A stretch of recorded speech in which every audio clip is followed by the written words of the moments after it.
Hiya, haven't made a video for a while. I was chatting to a guy called Mike Barber on one of the Headrush forums, and he's looking for a Steve Hillage Palm Trees Love guitar sound. I love that song. I used to go and see Steve Hillage a lot in the 70s. I saw, well, every tour from the end of Gong right up until the album that this track is on, Green, and then I lost touch a little bit because I was playing a lot. But I used to love Steve Hillage's guitar sound. It was massive. This is a very good song, and the tone Mike's after is this one. I'll play you a little bit. Not the nice compressed acoustic guitar, which is another beautiful sound, and I don't think I could get, but the guitar tone, which is lovely. Listen.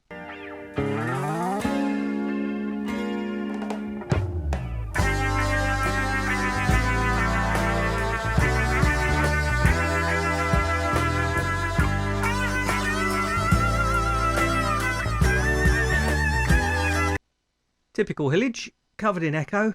There's quite a lot going on when you listen to it. At first I thought it's a beautiful sound, and the more I listen to it, it's actually quite an ugly sound. It's quite aggressive. But here's how I went about getting it. Now, I remember from seeing Steve Hillage that he always used Vox amps. So why buck the trend? Let's have a Vox amp. I fiddled with it a little bit. And made a preset just so that I wouldn't have to fiddle with it again in front of the internet. So there it is. I went with the standard cab, but I changed it from being on axis to off axis and put a little bit of breakup on it. So that's our starting point. Fairly innocuous pedal platform, basically. Now that sound, as I said, is covered in delay. As everything Steve Hillage ever did is, and there's nothing wrong with that. And it would have been a tape delay because it was the 70s. So here we go. I'm 407 milliseconds. It could have been anywhere from 300 to 500, but as long, I find with Steve Hillage, as long as you can do that, you're in the ballpark. And that's what this song is. He does those sort of things in his solos as well, which works with that speed. So that's the delay. We'll turn that off. We don't need that for a while. But the actual sound, what is it? It's fuzzy. It's very compressed. It sustains forever. So I threw a compressor on. I'm not a huge fan of compressors normally, but for this track, it needs one. Loads of sustain. I turned the level down a little bit.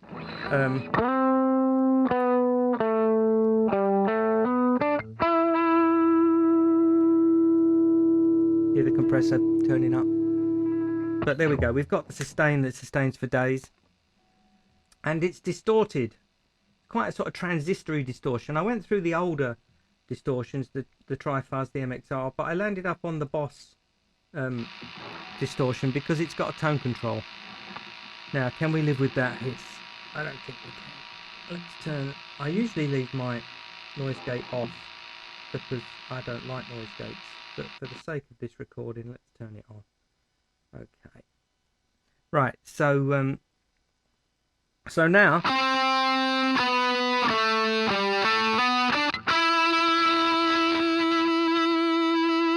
here we go. That'll ring forever. So there's the basis of that sound. But there's a lot more going on. If you listen to it again, playing it off of YouTube, so it's hard to find the same spot. You listen to it again, there's a tremolo or a vibrato going on the whole time. Listen.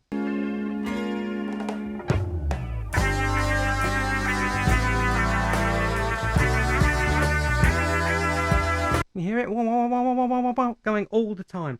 Now there is one on the amp, a tremolo. There it is. Let's turn that on so you can get maybe a little bit faster.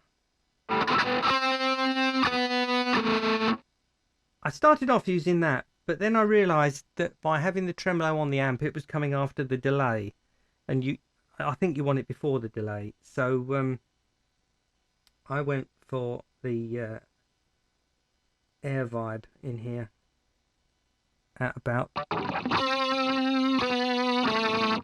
That's quite pronounced at the minute, but once we get the delay on, that smooths that out a bit.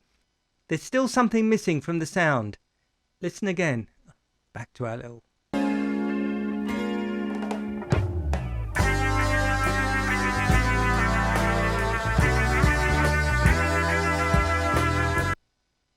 There's a pinchy-nosed something going on. Mutron. I don't know where I learned that. Was it peering over the front of the stage, geeking out at the pedals? I'll find it in a minute. There it is. So this gives it that sort of that pinchiness.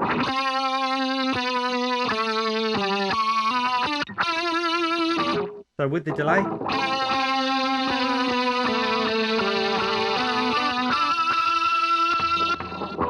We're not far out now, are we? Let's have a little compare and contrast.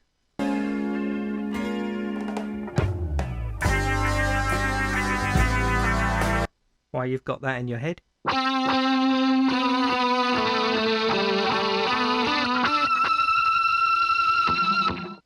Sorry about the pinch time on it. That was close, but I couldn't make my mind up if it was pinched enough. There's something going on in there that's more rather than wee. I made another sound with the air filter.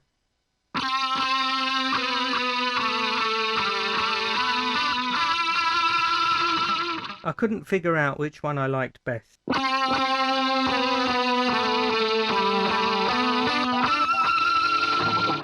However, they're both in the ballpark. Listen. Let's go back to the track.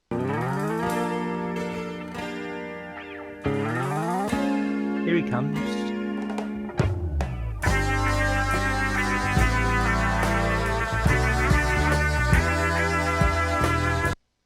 Now let's do that again, but play along with the Tron filter.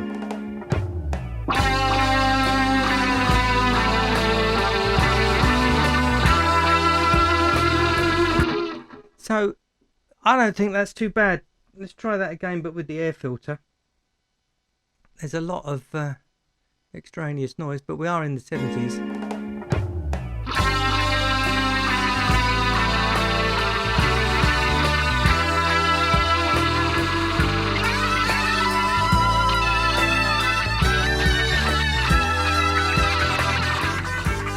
Quite clear I don't know the song. I haven't bothered learning it. But I think with this sound it's in the area.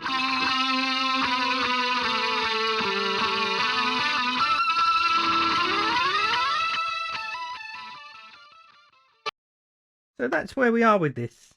It's quite an aggressive sound for such a lovely sound, but in the mix it all sits together.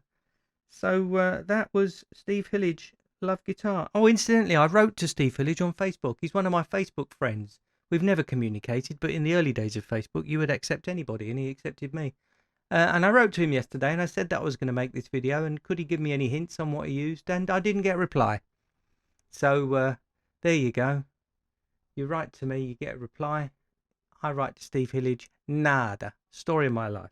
But I've had fun. I like this song. I'm now going to go and learn the song and noodle over the original track for hours, because that's what I want to do. So I hope this got you there, Mike. And I'll put the rig on my website as usual. Thanks for watching. Bye.